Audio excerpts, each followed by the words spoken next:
हम लोग गिरिराज जी की परिक्रमा कर रहे थे। तो बड़ी परिक्रमा में कहाँ पहुंच गए थे हम? किसी को याद है? कुछ स्मरण है? जतिपुरा प्रभु जी, जतिपुरा। जतिपुरा पहुंच गए थे। गोविंद कुंड, गोविंद सखा का जो स्थान है वो हो गया था उसका दर्शन सब? ऐरावत कुंड के पास नहीं हुआ ना अभी? कल से कह रहे थे कुछ लीलाएं सब श्रवण करेंगे। हाँ, तो बड़ी परिक्रमा में चलते चलते चरणामृत कुंड से चले, फिर आगे पहुंचे, सब जगह दर्शन करते हुए ललिता कुंड इत्यादि, अनेर ग्राम, गोविंद कुंड, ऐरावत कुंड, सुरभि कुंड आया पहले, विष्णुबल कुंड, अप्सरा कुंड आए, शाम डाग, सब कुछ करके पहुंचे हैं ऐरावत कुंड। ऐरावत कुंड के बिल्कुल साथ में सटा हुआ है गोविंद सखा की कदम खंडी। तो ये गोविंद सखा भी अष्टशाप के कवियों में ही हुए हैं। 4 गोसाई जी के शिष्य थे। तो गोसाई विठलनाथ जी के शिष्य थे गोविंद सखा। तो ये गोविंद स्वामी जो थे ये यहीं पर विराजते थे, यहीं पर इनकी भजन स्थली है, प्रवेश द्वार भी यही माना जाता है इनका। तो ये गोविंद सखा जो है ठाकुर जी के साथ बड़े खेल खेलते थे। कल हमने कुछ कथाएं भी श्रवण की थी इनकी। तो एक कथा ये भी आती है कि एक बार क्या हुआ कि यहाँ पर ठाकुर जी गोविंद सखा के साथ खेल रहे थे। इतने में क्या हुआ, मंदिर में घंटा बजा, भोग आया ठाकुर जी का। अब ठाकुर जी भागने लगे तो गोविंद सखा कहते पहले मेरी बारी दे के जाओ, मैं तो ऐसे जाने नहीं दूंगा। तो ठाकुर जी जो है कहते नहीं, गोसाई जी नाराज होंगे कि मंदिर में नहीं हूँ मैं, मेरे को मैं कल दूंगा तुम्हारी बारी। और ठाकुर जी जो है हाथ छुड़ा के भागे भागे तो एकदम से तो वहाँ पर एक पेड़ था जिसमें ठाकुर जी का अंगोछा जो है वो फंस गया। तो वो कपड़े फट गए, ठाकुर जी की जो पीताम्बर था वो फट गया नाथ जी का, और अंगोछा वही लटका रह गया जो ऊपर वस्त्र धारण करते हैं हम, उत्तरीय। तो जब मंदिर दर्शन में भोग लगाने के समय गोसाई जी ने देखा, अरे मैंने तो नई कपड़े बनाया था, आज नई ड्रेस बनवाई थी और देखा फटी हुई है। अब ड्रेस जो है ठाकुर जी की पोशाक का फटना बड़ा अपशगुन माना जाता है, अच्छा शगुन नहीं होता। इसका अर्थ होता है कि कोई ना कोई सेवा में त्रुटि हुई है। तो इस कारण से गोसाई जी हैं जो बहुत ही ज़्यादा चिंतित हो गए। उनको लगने लगा कि मैं तो इतना ध्यान रखने पर भी सेवा में कोई ना कोई त्रुटि सेवकों द्वारा हो ही जाती है, हो ना हो ये ठाकुर जी की जो पोशाक ऐसे फटी है, इसका जो इस तरह से खंडित होना शगुन है। तो क्या करना पड़ेगा, काम और टाइट करना पड़ेगा सेवा में, और देखना पड़ेगा, ध्यान देना पड़ेगा, नहीं तो फिर बड़ा मुश्किल है, किसको रखूँ सेवा में अधिकारी, क्या करूँ, ऐसा चिंता कर रहे थे। इतने में जो है फिर ठाकुर जी जान गए उनकी बात मन की, और फिर गोविंद सखा जो हैं वो बता देते हैं आकर के कि गुरु जी आप चिंतित क्यों हैं, ये तो आज ठाकुर जी वहाँ पर आए थे और जब बारी देने की बारी आई तो मैंने कहा आप ऐसे नहीं जा सकते, तो हाथ छुड़ाकर भागे, तो वहाँ पर जो है इनका पोशाक फंस गई थी। अब गोसाई जी इस बात को लेकर बड़े हैरान हुए, बोले अच्छा बताओ, दिखाओ मुझे वो जगह। बोले हाँ वो कपड़ा तो अभी भी वहाँ फंसा हुआ है ठाकुर जी की पोशाक का। जब वहाँ जाकर देखा तो सच में वही पोशाक का कपड़े का टुकड़ा था जो ठाकुर जी का पोशाक फटा हुआ था, वहाँ पे उतना ही टुकड़ा था वहाँ पर फंसा हुआ, और वहाँ पे वो जो उत्तरीय था वो भी मिल गया उस ठाकुर जी का। तो अब यहाँ पर देख करके गोसाई जी बड़े ही हैरान हुए। उसके बाद से नियम बना दिया इस संप्रदाय में कि पहले घंटी बजेगी कुछ देर के लिए, जैसे 3 बार घंटी बजा करके हम भोग रखते हैं ना, तो पहले घंटी बजेगी लेकिन भोग नहीं रखा जाएगा, भोग रखा जाएगा बाद में। बीच में 10 मिनट का गैप रहेगा, 10-12 मिनट का। पहले घंटी बज जाएगी कि वो घंटी सुन करके ठाकुर जी कहीं अगर हैं तो फिर वापस आ जाएं, फिर ठाकुर जी आ जाएंगे, उसके बाद दोबारा घंटी बजेगी, फिर भोग रखा जाएगा, ताकि अगर ठाकुर जी किसी काम से कहीं गए हैं तो वो वापस आ जाएं। ऐसा नियम इस संप्रदाय में हो गया। तो ऐसा किसी जगह नहीं होता, हर जगह पहले घंटी बज कर के साथ भोग आ जाता है ठाकुर जी का। लेकिन यहाँ पर वल्लभ संप्रदाय में पहले घंटी बजती है, फिर गैप रहता है श्रीनाथ जी की सेवा में, और उसके बाद फिर दोबारा घंटी बजती है, फिर भोग रखा जाता है ठाकुर जी का। इस तरह से बहुत सुंदर सुंदर लीलाएं यहाँ पर गिरिराज जी में हुई हैं। वो पेड़ का जो अवशेष अंश है वो आज भी वहाँ पर विराजमान है इस जगह पर कदम खंडी में, अगर आप जाओगे वह दर्शन है। तो इस तरह से बड़े सुंदर सुंदर स्थान के दर्शन करते हुए हम यहाँ से निकलते हैं प्रणाम करके गोविंद सखा जी को, और आगे चलते हैं परिक्रमा में, बढ़ते हैं बड़ी परिक्रमा में तलहटी के साथ साथ। आगे जाकर अब सीधा प्रवेश होता है जतिपुरा में। जतिपुरा जो नाम है ये कहाँ से पड़ा? जतिपुरा का नाम पड़ा है श्री माधवेंद्रपुरी पाद जी से, जिनकी हम कथा सुन रहे हैं शाम के समय।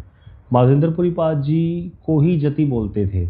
वो जति यहाँ पर आकर के वास किए थे माधवेंद्रपुरी पाद जी कुछ दिन यहाँ पर गिरिराज जी में।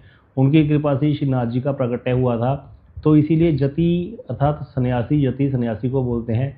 माधवेंद्रपुरी पाद जी सन्यासी थे, जति थे, इसीलिए नाम पड़ गया जतिपुरा। यति का अपभ्रंश होते होते जतिपुरा बन गया, क्योंकि ये जो जगह है ना जतिपुरा, ये बिल्कुल ऑपोजिट, अगर इसके गिरिराज जी के ऊपर चढ़ जाओ दूसरी तरफ जाओगे तो गोविंद कुंड आ जाता है, बिल्कुल ऑपोजिट है इसके। तो ये सारा अन्योर गांव आ जाता है। तो अन्योर और जतिपुरा एक दूसरे के पैरेलल है, बिल्कुल बीच में गिरिराज जी हैं। तो इस तरह से माधवेंद्रपुरी पाद जी गोविंद कुंड पे बैठे थे जब उनको वहाँ पर ठाकुर जी आकर के दूध दे के गए थे। उसके बाद उनको ले जाकर के वहाँ जहाँ दर्शन कराए थे कि मैं यहाँ तलहटी में हूँ, वो जतिपुरा के ऑपोजिट ही पड़ता है। फिर वहाँ से प्रकट्य करके ठाकुर जी को ऊपर गिरिराज जी में स्थापित कर दिया, और फिर जतिपुरा नाम का सिटी जो है वो बाद में बस गया वल्लभ संप्रदाय में जब सेवा चली गई। तो इस तरह से प्रभु जी करना पड़ेगा वो शुरू। हरे कृष्णा। किन्होंने अपना माइक ऑन कर रखा है? हरि बोल। कालरा स्टूडियो वाले प्रभु जी म्यूट कीजिए, म्यूट करिए अपना।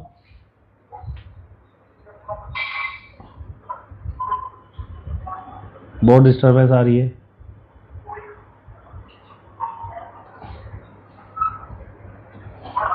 हरे कृष्णा प्रभु जी म्यूट कर दीजिए, कथा नहीं हो पा रही।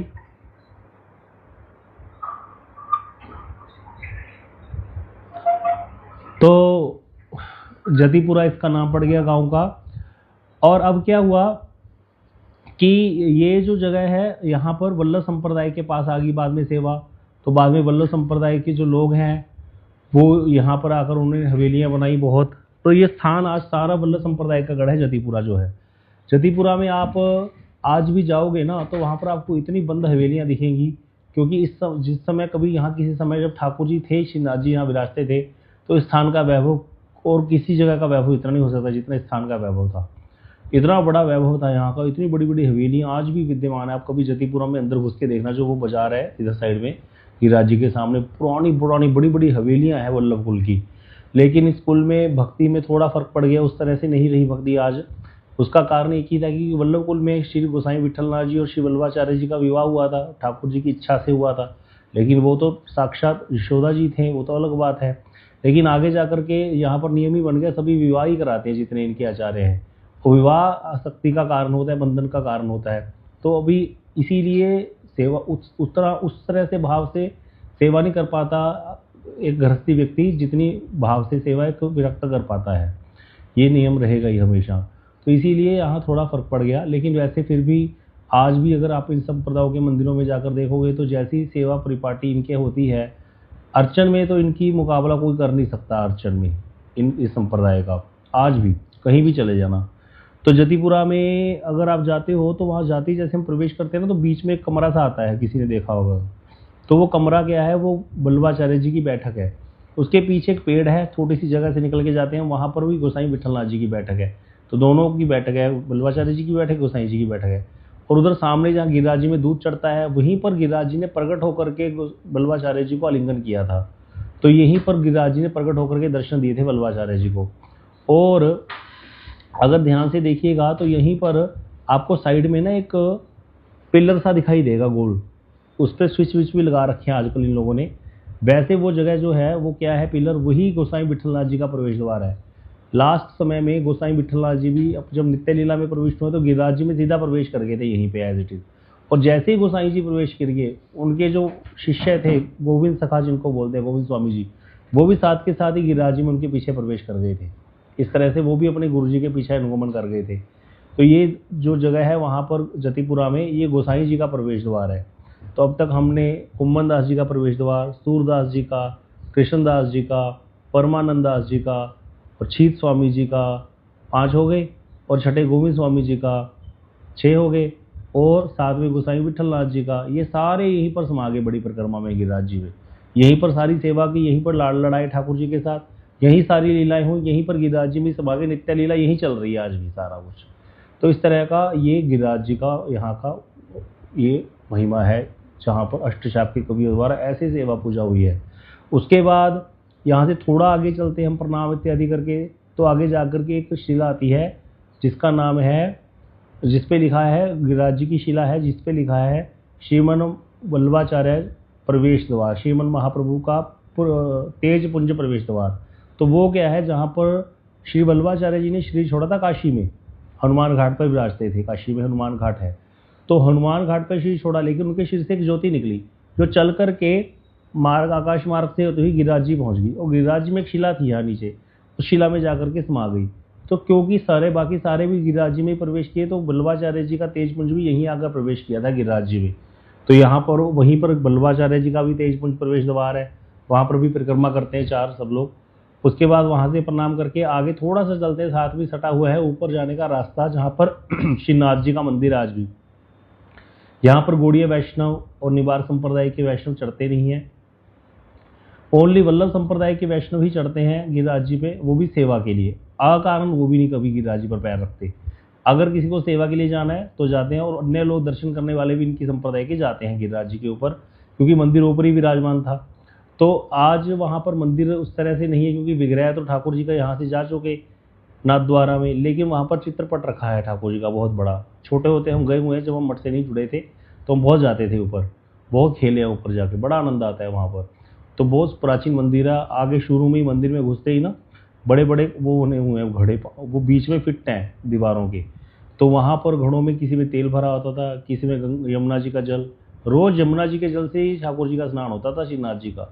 यहाँ से भैंसे चलते थे वृंदावन से, और वहाँ से यमुना जी का जल लेकर के, जब अभी श्रीनाथ जी वहाँ चले गए ना जब नाथ द्वारा, उसके बाद भी यहाँ से भैंसे चलते थे वृंदावन से, और श्रीनाथ जी के लिए जल जाता था नाथ द्वारा।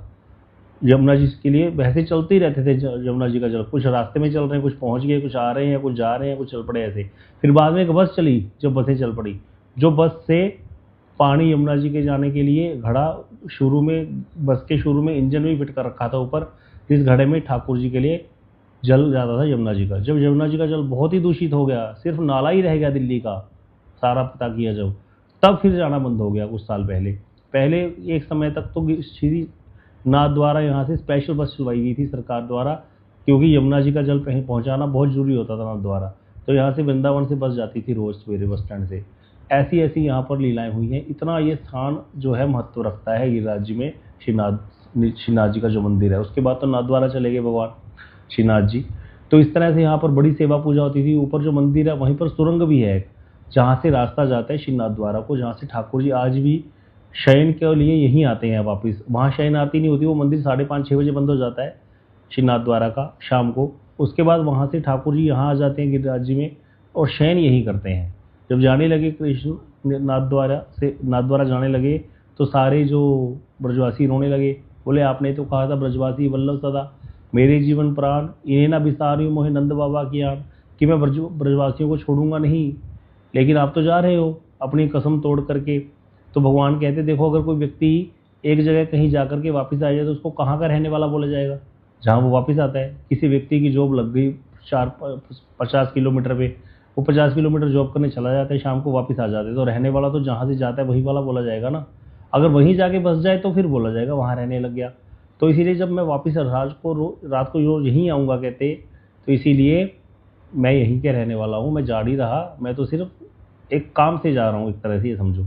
इस तरह से ठाकुर जी की शयन आरती यहीं पर होती है, आज भी नियम है।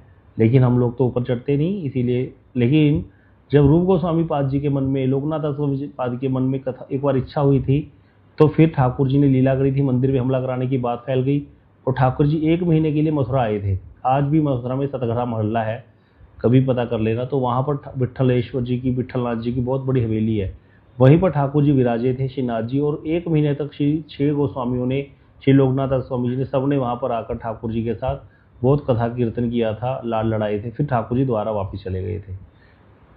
इस तरह से बहुत सुंदर सुंदर कथाएं हैं यहाँ की। अभी हम लोग जो शाम को कथा श्रवण कर रहे हैं, जो श्री मौदेंद्रपुरी पाद जी की कथा आज शेष हुई है, इसके बाद श्री लोकनाथ गोस्वामी जी की कथा और श्री बोर गोस्वामी जी की कथा आएगी।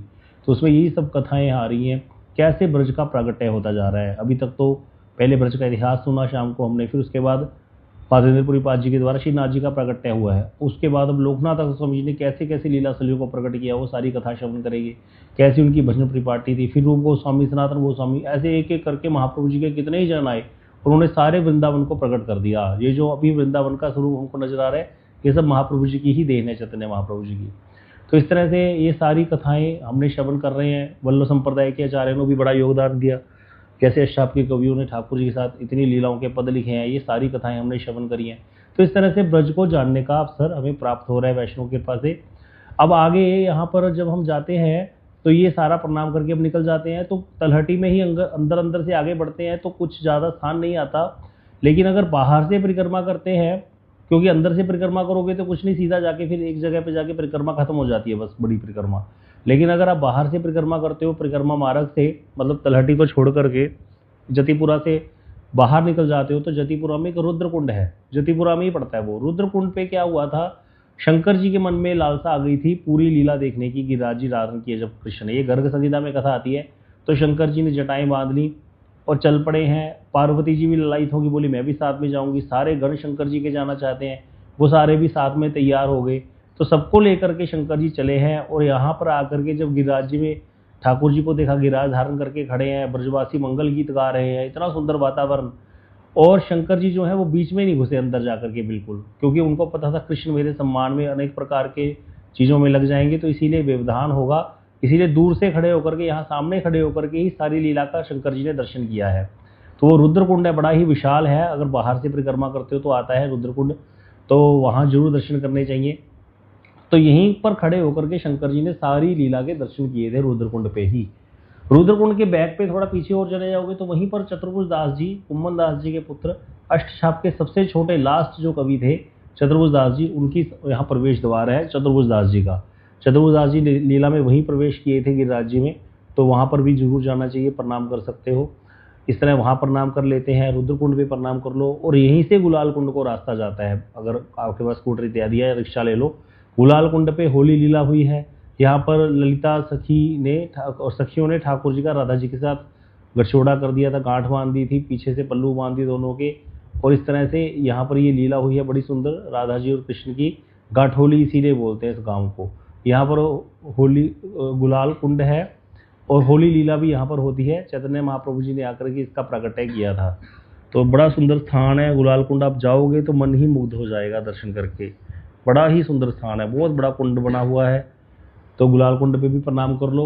वापिस आके रुद्र कुंड पे प्रणाम करके अब हम आगे बढ़ते हैं। यहाँ से छोटी बड़ी परिक्रमा में ही है, लेकिन बाहर से ही करते हैं, अंदर तलहटी में नहीं आएगा वो स्थान फिर। तो बड़ी परिक्रमा में आगे चलते हैं 2 किलोमीटर, 2 किलोमीटर या 1.5 किलोमीटर। तो फिर अभी आता है चलते चलते बिरछू कुंड। ये बिरछू कुंड भी परिक्रमा में ऐसे ही नहीं आता, इसके लिए बाएं हाथ में अंदर जाना पड़ता है खेतों में। तो बिरछू कुंड अंदर जाके है, आधा किलोमीटर, लगभग 800 मीटर तो होगा ही। तो अंदर जाना पड़ता है, वहाँ जा कर के बिरछू कुंड है, जहाँ पर एक बार कृष्णकालीन समय में, जब द्वापर युग में कृष्ण और राधा जी यहाँ खेल कर रहे थे, लीलाएं कर रहे थे, तो राधा जी की बिछुआ खो गई थी। यहाँ पर जब खेल कर रहे थे लीला में तो बिछुआ खो गई, तो कृष्ण ने ढूंढ के दी थी वो बिछुआ राधा जी की, इसलिए इस कुंड का नाम बिरछू कुंड पड़ गया। बाद में कालांतर में श्री हरिदेव जी का विग्रह भी, जब मंदिर में हमला हुआ था किसी यवन का, तो पंडित लोग यहीं पर छुपा करके हरिदेव जी के विग्रह को चले गए थे बिरछू कुंड पे, किसी पेड़ की मेड़ के नीचे। तो इसीलिए वहाँ पेड़ की मेड़ के नीचे बिरछू कुंड में आज भी वो स्थान है, पेड़ की मेड़ के नीचे बना दिया है। और यहीं पर कृष्णदास जी जो थे मंदिर के अधिकारी, जिनका बताया जाता है कि जो कुएं में गिर गए थे, वो यहीं पर बैठ करके ठाकुर जी की लीला का चिंतन करते थे। तो उनकी भी गद्दी है, यहाँ पर स्थान बना हुआ है कृष्णदास जी का, अधिकारी जी का।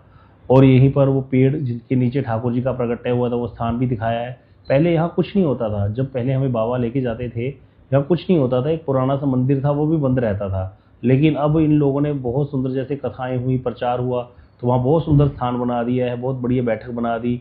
और ठाकुर जी के स्थान भी, प्रकट्य स्थान भी बड़ा सुंदर बना दिया, वहाँ दिखा दिया कैसे ठाकुर जी का प्रकट्य हुआ था। तो कुंड भी बन रहा है, अभी कुंड भी नया बहुत सुंदर बन रहा है। और जो इधर मंदिर का प्रांगण है वो बहुत बड़ा बना दिया। मंदिर भी ठाकुर जी का वहाँ व्यवस्था कर दी, पूजा सेवा की। बिछुआ बिहारी जी ठाकुर जी विराजमान है वहाँ, तो वो सुंदर स्थान है, वहाँ पर प्रणाम कर लो। और वहीं से फिर चलते हैं परिक्रमा में आकर के, बड़ी परिक्रमा समाप्ति पर है। बस बड़ी परिक्रमा में चल करके अभी लास्ट में हम पहुँच गए हैं। लास्ट में आकर के, बिल्कुल लास्ट में, जब परिक्रमा अगर हम अंदर से करते हैं, अब दोबारा अंदर चले जाए अगर, तो अंदर से परिक्रमा करते हैं तो एक जगह पर जान अनजान वृक्ष आता है। वो लास्ट स्थान है बड़ी परिक्रमा का, जान अनजान वृक्ष। ये जान अनजान वृक्ष क्या है, यहाँ पर भी हम गए थे, हो सका तो मैं आपको भी उसका चित्र भी दिखा दूंगा, शायद किसी के पास हो तो शेयर कर देना। शायद प्रीति दीदी आपके पास होगा, इनके पास था, इन लोगों के पास फोटो शायद। तो जान अनजान वृक्ष जो है उसमें क्या हुआ था, ये जो पेड़ है यहाँ पर कहा जाता है कि जब गोपियाँ कृष्ण का अन्वेषण करते हुए यहाँ ये कृष्ण को ढूंढते हुए रास्ते के समय जब भगवान अंतर्ध्यान हो गए, तो वृक्षों से जब पूछा तो वृक्ष जान के भी अनजान हो गए, इसीलिए इसको जान अनजान वृक्ष बोलते हैं। मतलब ये उस समय के साक्षी वृक्ष हैं द्वापर युग के, जिन्होंने साक्षी दी है इन सारी लीलाओं की। आप दिखा दीजिए, अगर शेयर करके दिखा सकते हैं तो वो जान अनजान वृक्ष का चित्र है शायद यहाँ पे। तो वहाँ पर क्या हुआ था, एक तो ये लीला है, एक कथा और आती है यहाँ की कि जब कृष्णदास जी अधिकारी कुएं में गिर करके जब उनका शरीर शांत हो गया था, तो सब लोगों में शोर मच गया था कि कृष्णदास जी की तो काल मृत्यु हुई है, इसीलिए वो भूत बन गए। अब ऐसी बात हुई तो वही कई प्रकार की कानाफूसी होने लगी। अब गोसाई जी के भी कान में बात पड़ी, तो गोसाई जी ने कहा कि भैया इसका जो निर्धारण है ये तो आचार्य ही करेंगे। तो उस समय पर सबसे बढ़िया यहाँ पर रूप गोस्वामी, सनातन गोस्वामी, और इधर यहाँ पर जो वल्लभ जो राधा वल्लभ संप्रदाय के जो श्री हरिवंश जी और श्री स्वामी हरिदास जी, ये सब विद्यमान थे वृंदावन में, तो इनको भी बुलाया गया था। नहीं तो कहीं कोई प्रमाण नहीं मिलता कि स्वामी हरिदास जी का कोई स्थान राधा कुंड में हो। इसीलिए जब स्वामी हरिदास जी राधा कुंड आए थे, वहाँ पर स्थान इस चीज़ का निर्णय करने के लिए कृष्णदास जी भूत बने कि नहीं बने, तो वो राधा कुंड पे आके एक दिन रुके थे। उसी प्रकार श्री हरिवंश जी भी एक दिन राधा कुंड पे आके रुके थे। इसीलिए आज भी राधा कुंड पे श्री राधा वल्लभ जी का मंदिर भी है, श्री बांके बिहारी जी का मंदिर भी है, और स्वामी हरिदास जी का स्थान भी है। नहीं तो राधा कुंड आने का उनका कहीं कोई उल्लेख नहीं मिलता। सिर्फ एक ही कथा वार्ता में मिलता है कि जब ऐसी बात शोर मच गया था कि कृष्णदास जी भूत बन गए, तो मीटिंग बुलाई गई थी वैष्णवों की। तो वो मीटिंग जान अनजान वृक्ष के नीचे ही हुई थी। तो यहीं पर बैठ करके संतों ने जो है डिस्कस किया था। इतने में क्या हुआ कि एक व्यक्ति थे, वो आ रहे थे उधर से बड़ी परिक्रमा से करते हुए, उनको रास्ते में कृष्णदास जी दिखे। बोले आप कहाँ जा रहे हो? वो हैरान हो गए एकदम से उनको देख करके। उन्होंने कहा कि मैं तो झारी की सेवा, इनके बोलते हैं जैसे जल लेकर के जाने को, ठाकुर जी का जल रखते ना ठाकुर जी के सामने। तो बोले मैं झारी की सेवा लेके जा रहा हूँ ठाकुर जी की। अच्छा, तो बोले और कहते और क्या, गोसाई जी को संदेश दे देना कि मेरे कमरे में कंस के नीचे इतने रुपए पड़े हैं, किसी ने कुआं खुदवाने के लिए 300 रुपये दिए थे, उसमें से 100 रुपये बच गए हैं, तो वो सेवा में लगा दीजिएगा। तो ऐसे करके जब बोला और वहाँ जाकर देखा गया, उस व्यक्ति ने आकर जब मीटिंग होने वाली थी उसने सारी बात बताई आके कि ऐसे करके गोसाई जी मुझे तो दर्शन हुए कृष्णदास जी के, उन्होंने ऐसे ऐसे कहा है और उन्होंने पैसे की बात भी कही है, तो इसका मतलब वो तो नित्य लीला में है, सेवा में चले गए, भूत बने नहीं। तो यहीं पर ही निर्णय हो गया था। उससे पहले ही वो आगे सबको उनको दर्शन दे करके सारा समाधान कर गए थे। तो वो सारी जो लीला है ये जान अनजान वृक्ष के नीचे ही हुई है। तो वहीं पर भी प्रणाम कर लेते हैं जान अनजान वृक्ष को, जो कृष्णकालीन लीला के साक्षी है ये वृक्ष। गिरिराज जी के साथ ही प्रणाम करके आगे बढ़ते हैं। बाहर निकल गए परिक्रमा से, अब बड़ी परिक्रमा पूरी हो गई, तो यहीं प्रणाम कर लो, क्योंकि छोटी परिक्रमा शुरू करते हैं तो फिर कल ही करते हैं छोटी परिक्रमा। बड़ी परिक्रमा पूरी हुई है 3 दिन में, चलो कोई बात नहीं भाई। अभी कह रहे थे सूक्ष्म परिक्रमा जल्दी हो जाएगी मानसी, ये तो उल्टा टाइम ज़्यादा लग गया मानसी परिक्रमा में। और वैसे तो व्यक्ति जाता है तो परिक्रमा कर ही लेता है एक ही दिन में सारी, तो कोई बात नहीं। लेकिन ये कथाएं जो लीलाएं दर्शन करने से स्थान के जो पूर्ण लाभ मिलता है। हाँ जी प्रभु जी,